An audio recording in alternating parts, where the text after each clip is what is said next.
Hi, my name is Ron Webb. I'm with a fire protection contractor known as the SA Communal Company.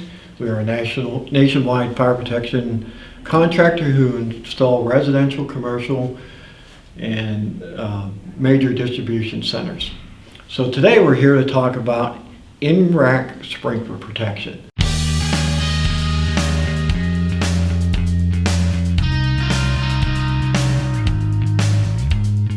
So what does in-rack sprinkler protection detail or mean?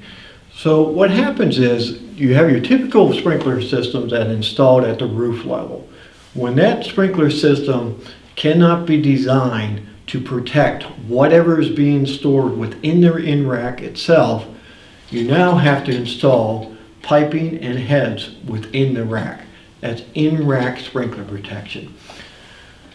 So typically, a general contractor has no control over the in-rack or the rack in itself. That is usually tenant driven. They decide, they're the end user, so they decide where they're going to put their racks, how they're going to build the racks, how many levels.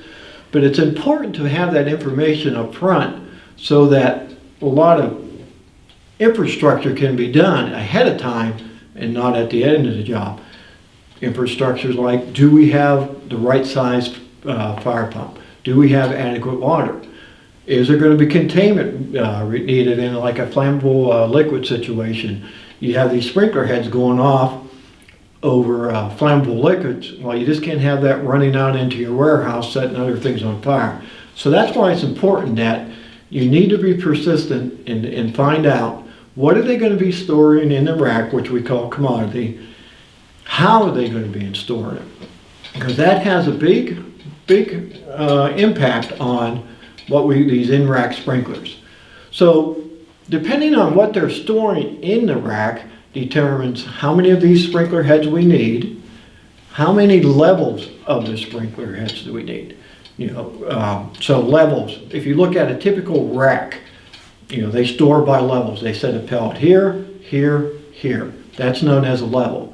It's possible that we may have to put one of these at each level, depending on what's being stored and if they have solid shelves or just the design scheme in itself. So when you have these in-rack sprinkler protections, typically what the owner doesn't want to see them. Why doesn't the owner want to see them? Even though this is called a sprinkler guard on it to protect the head.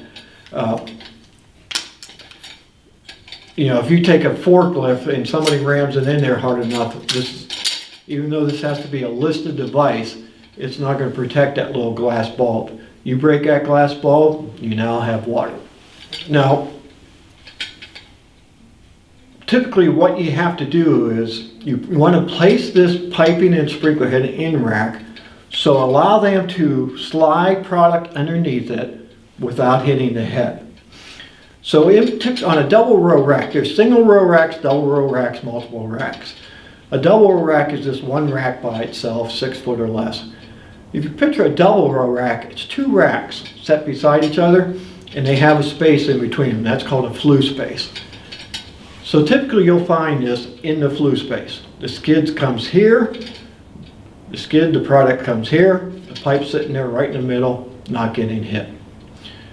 Now, depending on what's being stored though, unfortunately, sometimes you may have this head in the middle between the skids, but you also have it up front. That's called a face sprinkler.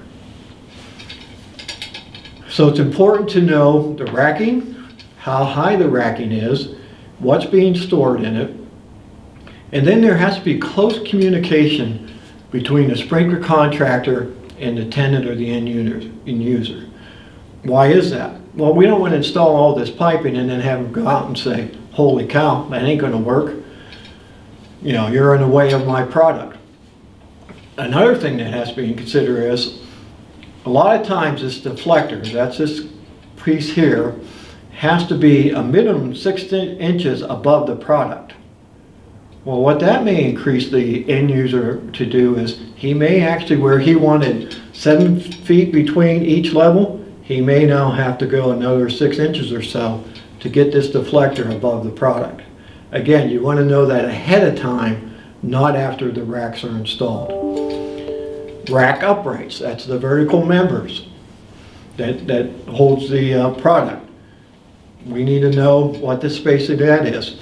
Because one of the idea with rack sprinklers, if you look at a pellet going into a rack, and you got another pellet going into a rack, you got another pellet, it creates these open channels. You want these sprinkler heads to be located in the channel to get the water down through, to extinguish and pre-wet the fire. So another thing that has to be considered, some of the design schemes actually require a vertical barrier or a horizontal, and there are vertical barriers, be installed. Now the head has to be within 7 inches of that, but again, 6 inches above the product. So there's got to be a lot of forefront coordination with the end user on what type of racking he's going to have, what is being stored in it. And then one of the things I did mention is about this head getting knocked.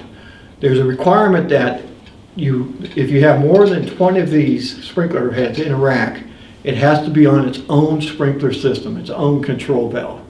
Because if somebody hits this head, you don't want to shut down the rack system and your overhead system. This has to be on its own control valve. You can isolate it, and if something happens, at least you still have your overhead protection.